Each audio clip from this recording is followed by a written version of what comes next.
Hi, I'm Phil Lee, pastor and licensed marriage and family therapist, also the counseling care director at Shepherd's Canyon Retreat. And we are here at the Best Practices Conference in Phoenix, which is a gathering of about 2,000 people, some clergy, some school teachers, people that are in full-time Christian ministry. In case you're wondering, this is my wife, Carolyn. Carolyn volunteers at Shepherd's Canyon Retreat, but she's had a long career in public health as a registered dietitian. So we both have a passion for pastors and other professional church workers who are struggling. The topic of a workshop that I led yesterday, Friday, February 23rd, was called Snakes in the Church. And Carolyn was present, and because she is passionate about the topic, she certainly spoke up at times. So we're going to share a few of our thoughts about that. Snakes in the church is another way of saying that there are people, perhaps not a lot, but there are certainly people who populate our congregations who are sometimes referred to as clergy killers. These are not people who are occasionally critical. That's not what we're talking about. We are all occasionally critical. Clergy killers are in another category altogether. Sometimes they struggle with personality disorders, narcissism or borderline or something like that, where there's some deep emotional wounds that really affect their relationships with other people. And some of those folks are clergy killers. They really target pastors and other church leaders with their wrath. They want to take them down. They want to destroy their ministry. They will do whatever they can. The myth is that a congregation is a place where everything's nice. People behave themselves, and everyone loves each other, and they affirm each other, and they encourage each other, and that's what church is all about. What we all wish. That's what it was all about. And at its best, we are a caring community of people who love each other and encourage each other. But generally, if we have that expectation, it's simply a myth. The reality is that the church is a body of believers. The church is a congregation of human beings who, in our Lutheran tradition, we say, and we believe, according to the scriptures, are at the same time sinners, justified by God's grace through faith in Jesus Christ, but still sinners, struggling with the old Eve, struggling with the old Adam. And Carolyn and I have had this experience up close and personal in more than one congregation, actually two congregations. So ministry is unique in that the family, and specifically the spouse, has a front row seat to what's going on.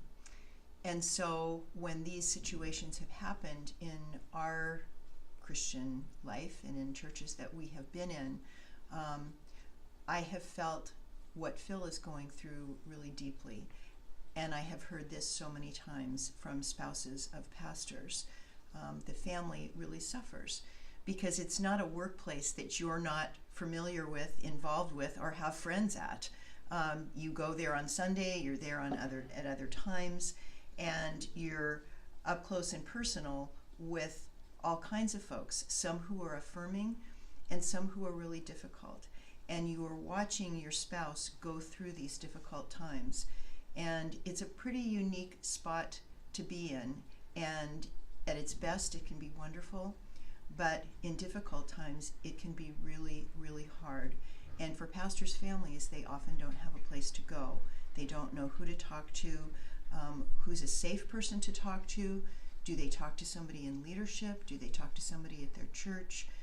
They can be betrayed by people that they think were safe people to speak to. So there are a lot of challenges and burdens, and it can lead to some real sadness, to some depression, a lot of disappointment it can lead to. And at Shepherd's Canyon Retreat, it's a place where people can come and hear about some tools and get some hope for how they can deal with these situations. So, snakes in the garden, clergy killers are real. No, they're not under every rock, but they are real. And many pastors and other church leaders have had their lives and their ministries severely interrupted by those folks. They have been wounded deeply. Pastors, spouses, church leaders, spouses. So it does damage. And we need to take that seriously in congregational ministries. Some congregations do, some do not. It must not only start with the pastor or other professional church worker, but also with elected leadership. If the leadership of the congregation is not on board, if the leadership of the congregation is not working with the pastor or director of Christian education or whoever it may be, if they don't get it, that can be very problematic and only make things worse. If they do get it or want to get it, then we can make progress. But a big part of our work within a congregation is developing a congregational culture of honesty, of integrity, of I forget the word, but anyway, just see it for what it is, and speak the truth in love, and address it, and seek ways to not only identify who clergy killers are, but hold them accountable for their behavior. And if they will not be held accountable, they must go. Now that's the short version of a very long and often very complicated process. Many pastors find, for whatever reason, that is not successful. I just spoke to one of them today, and they need help to try to put the pieces of their life and their ministry and their relationships back together. As Carolyn has already said, that's what we do at Shepherd's Canyon Retreat, in a week-long process where we explore where people are really at, the damage done, the emotional and spiritual damage done that they're dealing with, and what is their preferred future, and how are they going to move from where they're at into their preferred future. And I often identify John, the Gospel of John, chapter 5, as sort of the way to manage that gap between where we are and where we want to be. And that, of course, is the story of Jesus healing the invalid at the pool of Bethesda. 38 years he was there. And Jesus came along one day and asked him, "Do you want to be healed?" He didn't know the man didn't know him. The man didn't even respond to Jesus, just told him why he hadn't been healed. That didn't stop Jesus. And he told him 3 things. Get up, take up your mat, and walk. And that's really, in a synopsis, what Shepherd's Canyon Retreat is all about.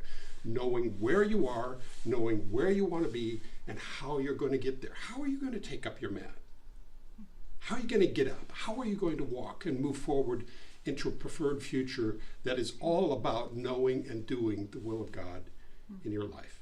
So that's a little taste about Snakes in the Garden, clergy killers, the fallout, and the work we do at Shepherd's Canyon Retreat.